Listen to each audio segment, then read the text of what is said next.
Assalamualaikum warahmatullahi wabarakatuh. Halo anak-anak salih-salihah, bagaimana kabar kalian di hari ini?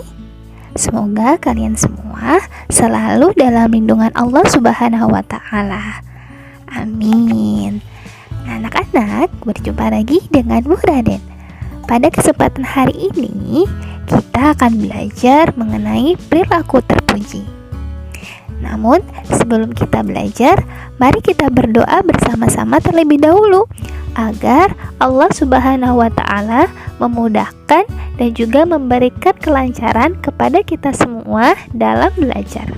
Bismillahirrahmanirrahim. Rabbi zidni ilman warzuqni fahman birahmatika ya arhamar rahimin. Alhamdulillahirabbil alamin. Oke anak-anak, kita mulai belajar hari ini. Tahukah kamu apa itu perilaku terpuji? Perilaku terpuji adalah perbuatan baik yang disukai Allah Subhanahu wa Ta'ala dan dicontohkan oleh baginda Nabi Muhammad SAW serta disenangi oleh semua orang. Nah anak-anak, perilaku terpuji ada banyak sekali contohnya. Di antaranya hormat dan patuh, kemudian kerjasama, serta tolong menolong. Banyak melakukan perilaku terpuji adalah ciri-ciri anak soleh dan solihah. Yuk kita berlomba-lomba menjadi anak yang solih dan juga solihah. Anak-anak, ada yang tahu apa arti hormat dan patuh? Hormat adalah perilaku atau perbuatan takzim atau sopan kepada orang lain. Sedangkan patuh artinya adalah taat, suka menurut pada perintah atau aturan. Nah anak-anak, kita harus hormat dan patuh kepada siapa saja ya? Ada yang tahu? Ya, kita harus hormat dan patuh yang pertama kepada kedua orang tua. Yang kedua, hormat dan patuh kepada guru. Yang ketiga, hormat dan patuh kepada anggota keluarga. Kakak, adik, kakek, nenek, paman, tante, dan keluarga yang lainnya. Selanjutnya, kita pun harus hormat dan patuh kepada sesama manusia.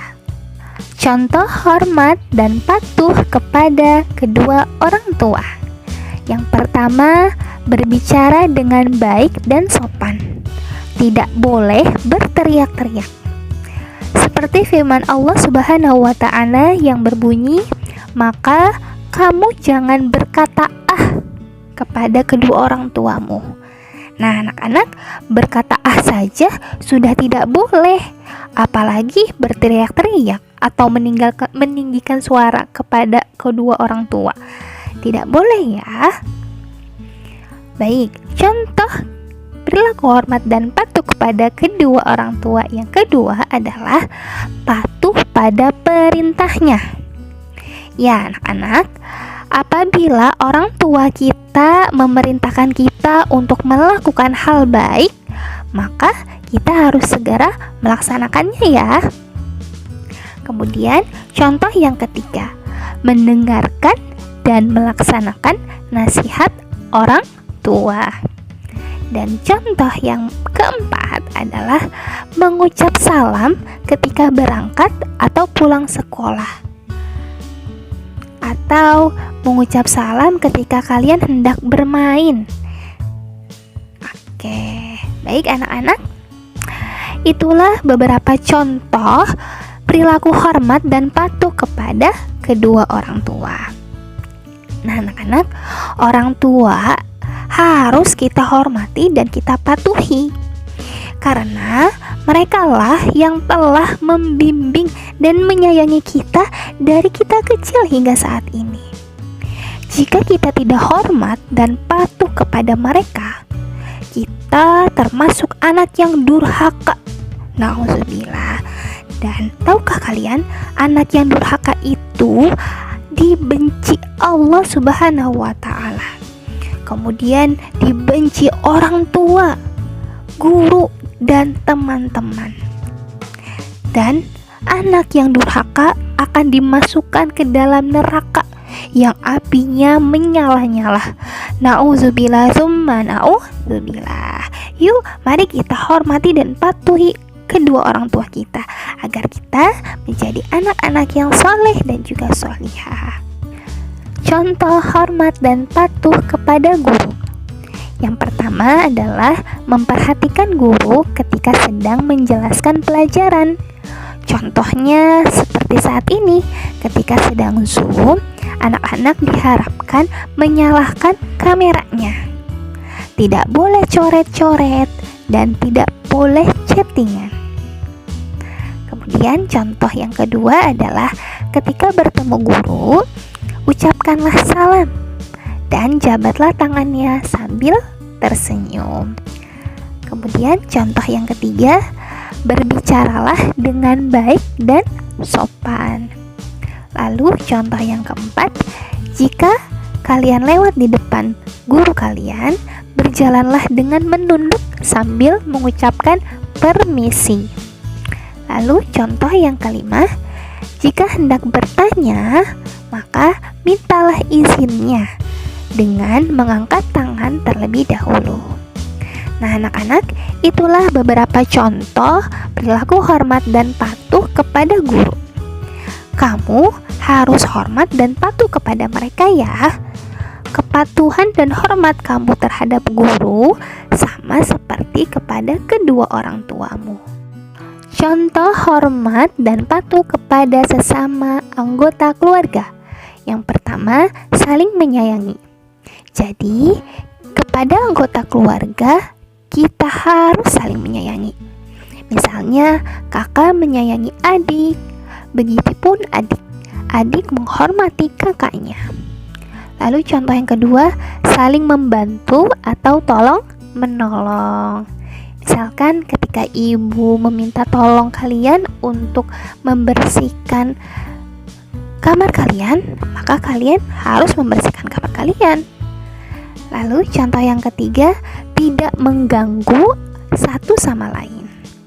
Ya, tentunya sesama anggota keluarga tidak boleh bertengkar atau bermusuhan.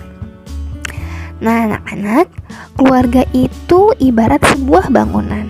Semua bagiannya bersatu dan saling menguatkan. Demikian juga dengan keluarga. Semua anggota keluarga harus bersatu dan bekerja sama dengan cara saling menghormati. Contoh hormat dan patuh kepada sesama. Yang pertama, memberi salam kepada yang lebih tua. Kemudian contoh yang kedua, berbicara dengan baik dan sopan. Lalu contoh yang ketiga, ikut serta dalam gotong royong. Lalu contoh yang keempat, saling tolong menolong kepada yang membutuhkan. Nah, anak-anak, itulah perilaku terpuji baik kepada orang tua, guru, anggota keluarga, dan sesama orang lain. Selanjutnya, kita akan belajar mengenai kerjasama dan tolong-menolong. Kerjasama artinya bekerja sama-sama untuk mencapai tujuan tertentu. Contoh kerjasama yang pertama, membersihkan kelas bersama teman-teman. Kemudian contoh yang kedua, belajar bersama-sama atau belajar kelompok. Lalu contoh pekerjaan lain yang membutuhkan kerjasama adalah mengatasi bencana alam. Nah, jadi jika ada kesempatan, kita harus membantu korban yang terkena bencana alam, seperti membantu dalam hal makanannya, kemudian pakaiannya, obat-obatannya, dan yang lain sebagainya. Oke, anak-anak, adakah kerjasama yang dilarang? Tentu saja ada ya. kerjasama dalam hal berbuat dosa dan pelanggaran itu merupakan kerjasama yang dilarang. Contohnya misalkan adalah saat kerjasama dalam hal mencontek. Nah, itu adalah termasuk perbuatan yang curang ya. Jadi, janganlah kalian bekerja sama dalam hal yang buruk. Manfaat kerjasama. Yang pertama, mempererat tali persaudaraan. Kemudian, yang kedua, pekerjaan menjadi lebih ringan. Dan yang ketiga, pekerjaan menjadi cepat selesai. Berikutnya, tolong menolong. Tolong artinya adalah meminta bantuan atau pertolongan. Sedangkan menolong artinya memberikan bantuan atau pertolongan. Jadi, tolong menolong artinya adalah membantu orang lain. Nah, anak-anak, jadi kalau ada yang membutuhkan pertolongan, maka kita harus menolongnya. Ya, supaya kita menjadi orang-orang yang bermanfaat untuk orang lain. Dan tahukah kamu, orang yang suka menolong orang lain, nantinya kita juga akan ditolong ketika kita membutuhkan pertolongan. Contoh tolong menolong. Yang pertama, menolong orang yang terjatuh. Kemudian menolong orang yang sedang menyeberang jalan. Lalu menolong dengan memberi makanan kepada fakir miskin. Dan masih banyak lagi contoh-contoh tolong menolong dalam kehidupan sehari-hari. Dan ingat ya anak-anak, ketika kita ditolong oleh orang lain, maka kita harus mengucapkan terima kasih. Karena itu sebagai bentuk penghargaan kita kepada orang yang telah menolong dan membantu kita. Manfaat tolong menolong. Selain mendapat pahala, yang pertama manfaat tolong menolong, kita akan mendapatkan banyak teman. Tentu saja ketika kita menolong orang lain, maka teman kita akan senang dan kita akan mendapatkan banyak teman. Lalu contoh yang kedua, pekerjaan menjadi lebih ringan. Dan yang ketiga, mempercepat pekerjaan selesai. Dan contoh yang berikutnya, yang keempat, yaitu mempererat tali persaudaraan. Nah anak-anak, itulah tadi contoh dari tolong menolong. Sebetulnya sangat banyak sekali manfaat yang kita peroleh jika kita melakukan tolong menolong. Tapi kalian silakan cari sendiri ya. Kalian bisa mencari di internet atau baca-baca buku. Baik anak-anak, semoga kalian semua dapat memahami ya arti dari patuh, hormat, bekerja sama, dan tolong menolong. Dan mudah-mudahan kalian pun dapat mengamalkan apa yang sudah Bu Guru jelaskan tadi.